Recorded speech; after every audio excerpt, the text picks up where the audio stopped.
I'm Dale Chang. I lead portfolio operations at Scale Venture Partners. I have a background in selling enterprise software at companies like Proofpoint before advising high-growth startups like Box, DocuSign, and LinkedIn.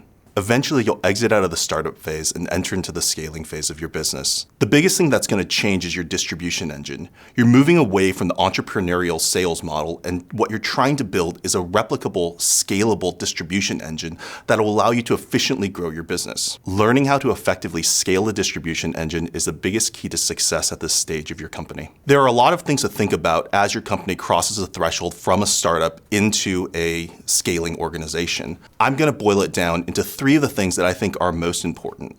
The first thing is hiring your first vice president of sales. This is the person that's going to help you build that repeatable, scalable distribution engine. Second, architecting what that distribution engine looks like. They need to build something that works now, but also optimize that for growth in the future. Lastly, you need to think about how sales and marketing are aligned to maximize your growth in the market.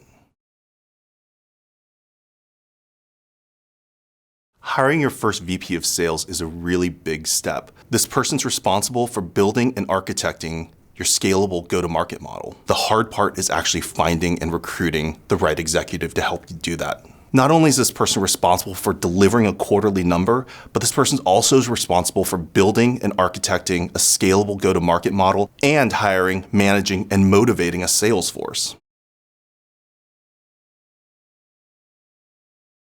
Here are some of the shared attributes that I see across very successful VPs of sales at a scaling organization.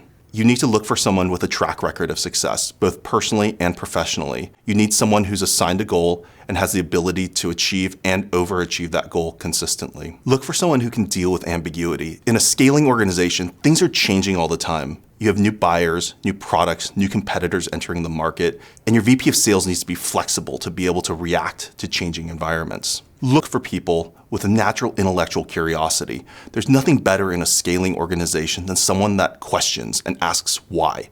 Why do things operate the way that they do? Are there different ways that we could structure our organization or go to market to get better results? Team orientation is also a very important trait. Someone who has the ability to work with others, share knowledge, because that's one of the most important things in a scaling organization, is to take what you've learned by talking with customers and share that not only with the rest of the sales team, but also with products, with marketing, and with the executive team. Look for someone who's a great coach, but can also be coached. In a scaling organization, it's very important for someone to be able to provide great feedback to their team so that organization can grow, but it's also important for that person to be open to feedback so they can help the organization grow. I'd recommend that you talk to people that they've worked for before.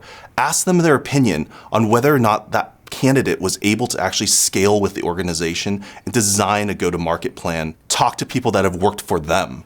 Would they work for them again?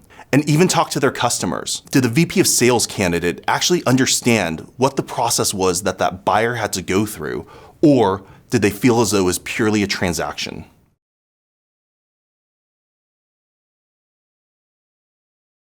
Everything that you love about your high-velocity inside sales organization is about to change once you go out into the field. Oftentimes it's dictated by the customer. The customer has a new way that they need to buy, or competition has entered the market and is changing the way that you need to sell to that customer. Other times, what you're looking for is incremental growth, bigger customers, moving from an SMB model to an enterprise model, or expanding geographies, moving from your own local hometown into a regional model, national, and eventually globally. Sales cycles will lengthen, product requirements will get bigger, and contracts will definitely change.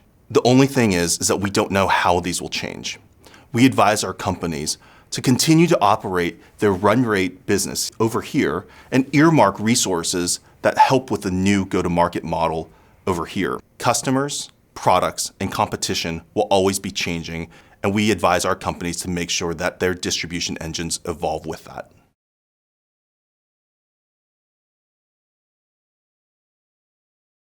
The last thing that I'll leave you with is to ensure that you have alignment between the functional areas of your organization.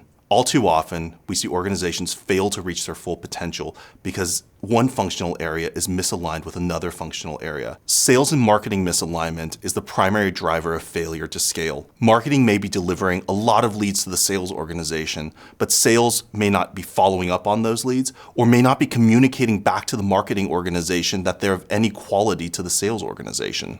Solving this goes back to the team orientation of the players on your team and also using data to actually understand what's happening. You need to get your team on the same page and get the data all on the same page.